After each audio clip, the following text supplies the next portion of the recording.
আইন সমর্থিত কিংবা ভুল ধারণাবশত নিজেকে আইন সমর্থিত বলে বিশ্বাসকারী ব্যক্তি কর্তৃক সম্পাদিত কার্য। দেখেন, আমরা এর আগের ভিডিওতে ধারা ৭৬ দেখেছিলাম কি আইন দ্বারা বাধ্য, আর ধারা ৭৯ কি দেখছি আইন সমর্থিত। এটাই হচ্ছে ধারা ৭৬ এবং ধারা ৭৯ মধ্যে পার্থক্য, শুধুমাত্র একটি পার্থক্য। ধারা ৭৬ বলতেছে যে আইন দ্বারা বাধ্য এবং ধারা ৭৯ বলতেছে আইন সমর্থিত। আচ্ছা, আইন দ্বারা বাধ্য এবং আইন সমর্থিত কি? আইন দ্বারা বাধ্যটা কি এটা আবার একটু বলি। ধরা যাক যে কোথাও একটা কোনো অপরাধ হইতেছে, ঠিক আছে, অপরাধ হচ্ছে, সেখান দিয়ে দুজন ব্যক্তি যাচ্ছে, একজন ব্যক্তি পুলিশ সদস্য আর একজন হচ্ছে সাধারণ জনগণ। তো পুলিশ সদস্য কিন্তু আইন দ্বারা বাধ্য যাতে সেখানে কোনো অপরাধটি না হয়, বা যেখানে অপরাধটি হচ্ছে সেখানে যদি উপস্থিত থাকে, সে ওই অপরাধটি যাতে না হয় সেভাবে সে ব্যবস্থা গ্রহণ করবে, বা যে অপরাধটি করছে তাকে আইনানুগ ব্যবস্থা গ্রহণ করবে। এটা কিন্তু পুলিশ অফিসার কিন্তু বা পুলিশ সদস্য কিন্তু এটা আইন দ্বারা বাধ্য। কিন্তু যে সাধারণ যে জনগণ সে কিন্তু আইন দ্বারা বাধ্য নয়, ঠিক আছে। সেখানে যে অপরাধটি হচ্ছে সে কিন্তু চাইলে পাশ কাটে চলে যেতে পারে, ঠিক আছে, এখানে কিন্তু সে আইন দ্বারা বাধ্য নয়। তো সে যদি ওই অপরাধটি বন্ধের চেষ্টা করে বা যে অপরাধটি করতেছে তাকে নিয়ে যদি পুলিশের হাতে হস্তান্তর করে, এটা কিন্তু আইন সমর্থন করে, ঠিক আছে। এখানে কিন্তু তার এই কাজটা কিন্তু অপরাধ হিসেবে গণ্য হবে না। তো ধারা ৭৯ এটাই বলতেছে যে আইন সমর্থিত, অর্থাৎ আইন সমর্থন করে এমন কোনো কাজ যদি সে করে তাহলে সেটা অপরাধ হিসেবে গণ্য হবে না। দ্বিতীয় যে কথাটি বলতেছে সেটা হচ্ছে ভুল ধারণাবশত। আচ্ছা, এখানে ভুল ধারণাবশত ধারা ৭৬ আমি একটা কথা বলি নাই, সেটা হচ্ছে যে ভুল ধারণাবশত এখানে হচ্ছে মিস্টেকের কথা বলছে। এখন মিস্টেক হচ্ছে দুই ধরনের হয়, একটা হচ্ছে মিস্টেক বাই ল, একটা হচ্ছে মিস্টেক বাই ফ্যাক্ট। তো এখানে হচ্ছে মিস্টেক বাই ফ্যাক্টের কথা বলা হয়েছে, এখানে কিন্তু মিস্টেক বাই লর কথা বলা হয়নি। মিস্টেক বাই ফ্যাক্ট কি? যে তথ্যের ভুল, ঠিক আছে। মিস্টেক বাই ল হচ্ছে আইনগত ভুল এবং মিস্টেক বাই ফ্যাক্ট হচ্ছে তথ্যের ভুল। তো তথ্যের ভুল ধারণাবশত সে যদি এমন কোনো কাজ করে যে সে নিজেকে বিশ্বাস করতেছে সে আইন দ্বারা সমর্থিত এই কাজটা করতে, তাহলে তার সেই কাজটা অপরাধ হিসেবে গণ্য হবে না। উদাহরণের মাধ্যমে আমরা ক্লিয়ার হবো। সেম উদাহরণই দেই যে কোথাও এক জায়গায় মার্ডার হইতেছে, ঠিক আছে। এখন একজন ব্যক্তি দেখতেছে যখন একটা মার্ডার হচ্ছে, তো যে মার্ডার করার চেষ্টা করতেছে তাকে ধরে নিয়ে পুলিশের হাতে হস্তান্তর করলো।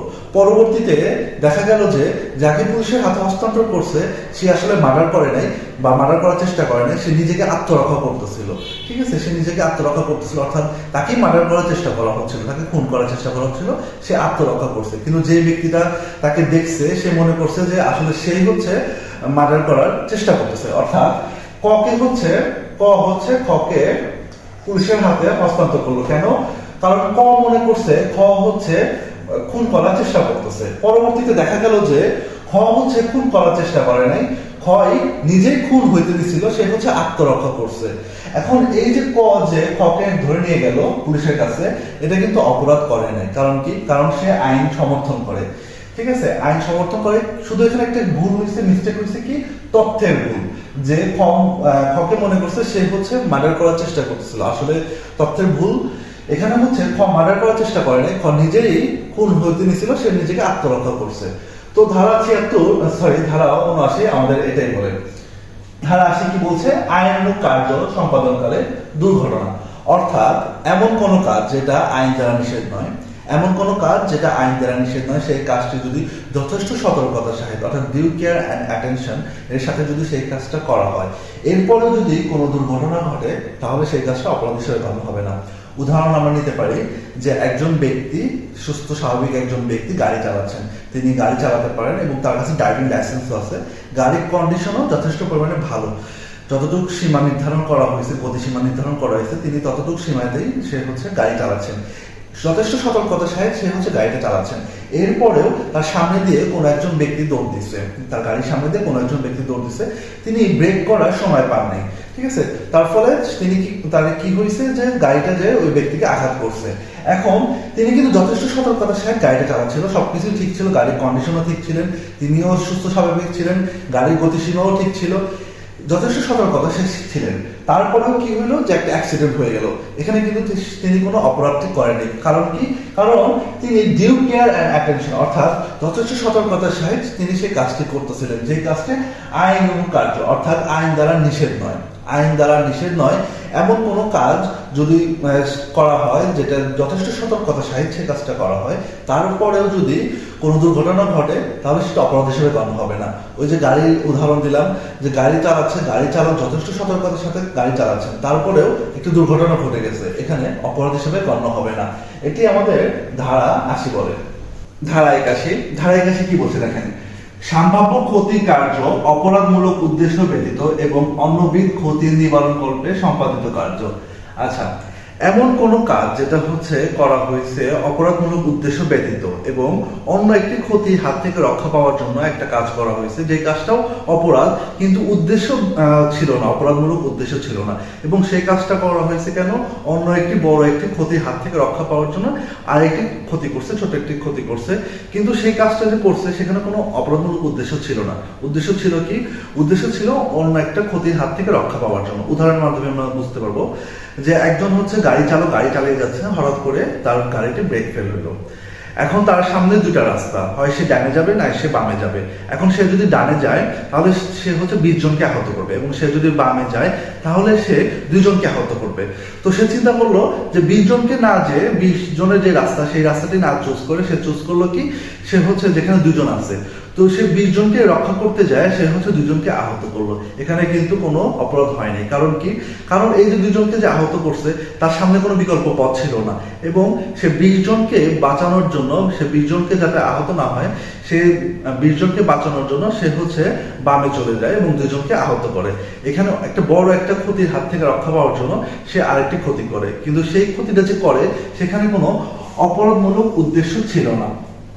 তো অপরাধমূলক উদ্দেশ্য ব্যতীত একটি সম্ভাব্য একটা বড় একটা ক্ষতির হাত থেকে রক্ষা পাওয়ার জন্য অন্য একটি ক্ষতি যদি করে, সেটা অপরাধ হিসেবে গণ্য হবে না। আমরা আরেকটা উদাহরণ নিতে পারি, যে ধরা যাক যে একটা লাইনে, একটা সারিতে 10টা বাড়ি আছে, প্রথম বাড়ি, দ্বিতীয় বাড়ি, তৃতীয় বাড়ি, এই করে একটি সারিতে 10টি বাড়ি আছে। তো সারির প্রথম যে বাড়িটা, 1 নম্বর যে বাড়িটি, সেই বাড়িতে আগুন লাগছে, ঠিক আছে? এখন আগুন লাগছে, স্বাভাবিকভাবেই এখন সেই আগুনটা দ্বিতীয় বাড়ি, তৃতীয় বাড়ি, চতুর্থ বাড়ি, এভাবে করে পুরো সারির বাড়িগুলোই আগুন লেগে যাবে, এটাই স্বাভাবিক। তো কি করা হইলো, সবাই মিলে প্রথম যে বাড়িটা আগুন লাগছে তারপরে যে বাড়ি, অর্থাৎ দ্বিতীয় বাড়িটা ভেঙে ফেলা হইলো, ঠিক আছে? এখন এখানে ভেঙে ফেলছে কারণ কি? ভেঙে ফেলার কারণ কি?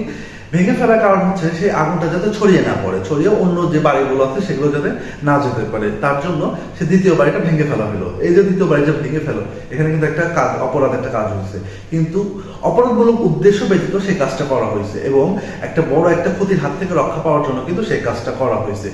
সেখানে কিন্তু তাহলে কোনো অপরাধ হয়নি। কেন হয়নি? কারণ সেখানে অপরাধমূলক উদ্দেশ্য ছিল না, এবং বড় একটা ক্ষতির হাত থেকে রক্ষা পাওয়ার জন্য সেই কাজটা করে।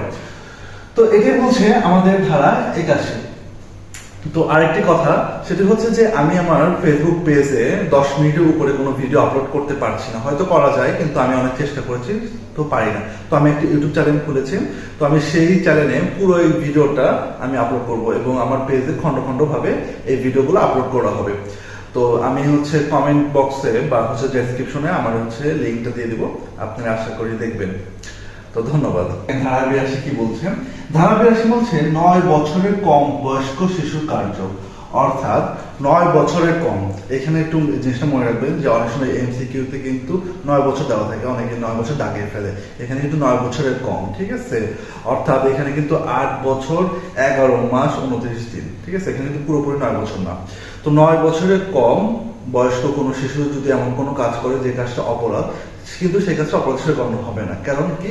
কারণ যে অপরাধটা করছে তার বয়স 9 বছরের কম, অর্থাৎ 9 বছরের কম কোনো শিশু যদি কোনো অপরাধমূলক কাজ করে সেটা অপরাধ হিসেবে গণ্য হবে না। কিন্তু কেউ যদি কোনো একটা পরিণত বয়স্ক কোনো ব্যক্তি যদি কম বয়স্কী, অর্থাৎ 9 বছরের কম কোনো শিশু দ্বারা কোনো অপরাধ করায়, শিশুটি অপরাধ হিসেবে গণ্য হবে না, অর্থাৎ শিশুটি অপরাধী হিসেবে গণ্য হবে না। কিন্তু যে অপরাধটা করাইছে, অর্থাৎ যে শিশুকে ওই অপরাধটা করাইছে, সে কিন্তু অপরাধী হিসেবে গণ্য হবে। আবারও বলছি যে 9 বছরের কম বয়স্ক কোনো শিশু কোনো কাজই অপরাধ হিসেবে গণ্য হবে না, কিন্তু ওই শিশুকে দিয়ে যদি কোনো ব্যক্তি অপরাধ করায় তাহলে ওই ব্যক্তি কিন্তু অপরাধী হিসেবে গণ্য হবে, কিন্তু শিশুটি কিন্তু অপরাধী হিসেবে গণ্য হবে না।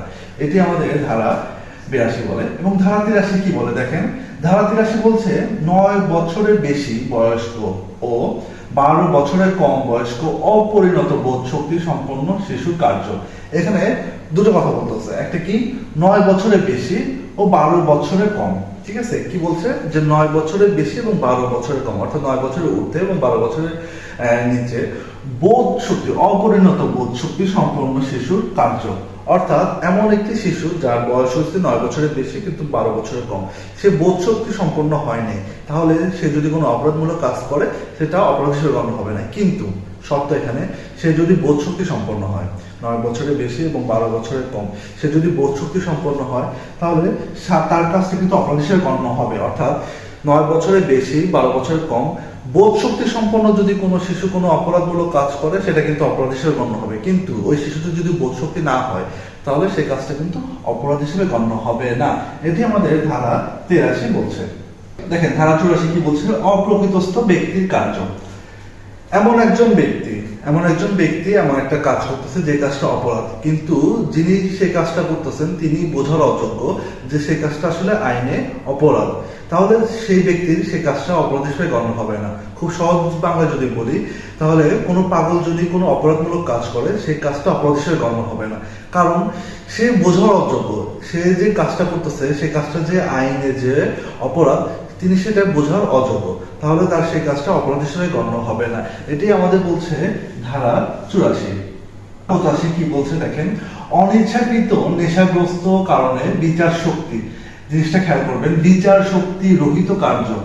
অর্থাৎ এমন একজন ব্যক্তি, প্রথম যে শর্ত দিছে যে অনিচ্ছাকৃত, অর্থাৎ এমন একজন ব্যক্তি যাকে মদ্যপান করানো হয়েছে তার ইচ্ছার বিরুদ্ধে, এখন সে মদ্যপান করে এখন এমন একটা কাজ করতেছে যে কাজটা আসলে সে যে করতেছে তার বোধ শক্তি নাই, যেটা সেটা অপরাধ।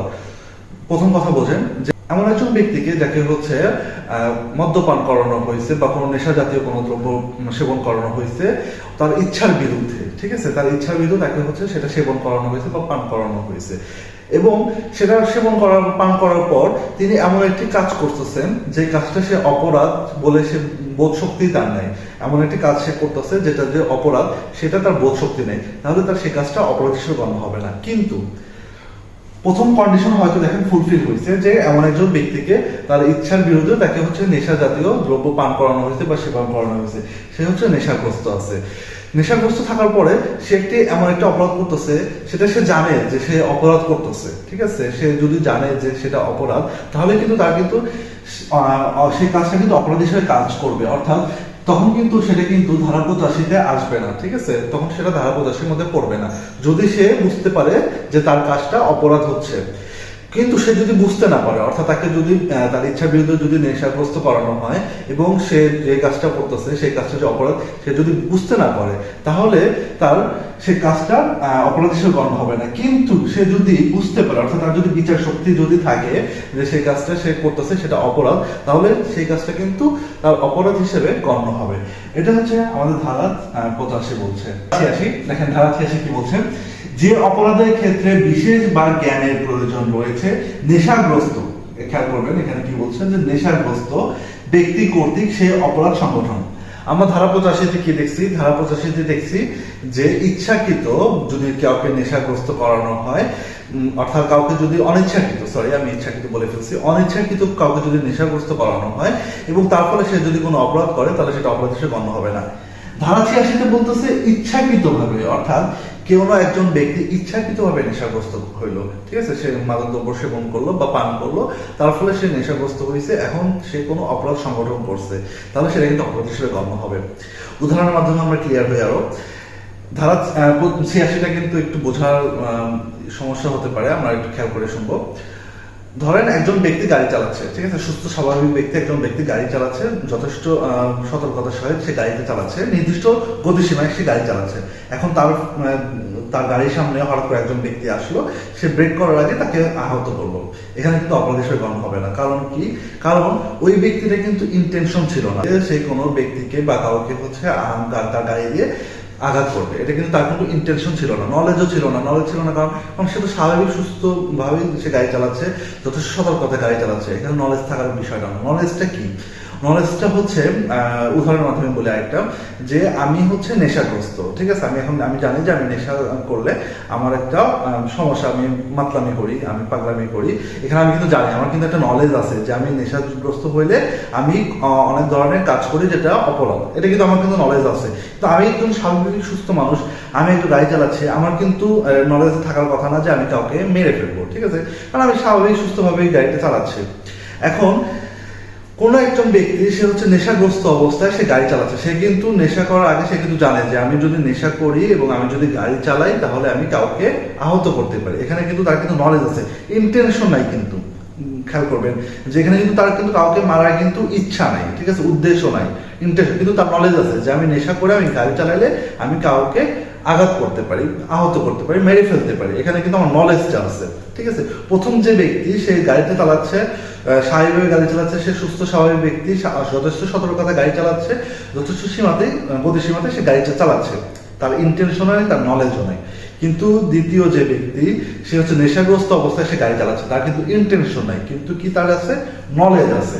তো আমাদের ধারা 86 এটাই বলতেছে যে এমন কোনো ব্যক্তি যে ইচ্ছাকৃতভাবে নেশা করছে, নেশা করে সে কোনো অপরাধ করছে, এখন সে বলতে পারবে না যে আমি তো নেশাগ্রস্ত অবস্থায় ছিলাম। আরে তুমি তো নেশাগ্রস্ত অবস্থায় ছিলা, তুমি তো জানো যে তুমি নেশা করলে তুমি এরকম কাজ করতে পারো, এটা তোমার নলেজে ছিল, ইন্টেনশন নাই, তোমার অপরাধ করার কোনো ইন্টেনশন নাই, কিন্তু তোমার নলেজটা আছে, কি আছে, নলেজটা আছে।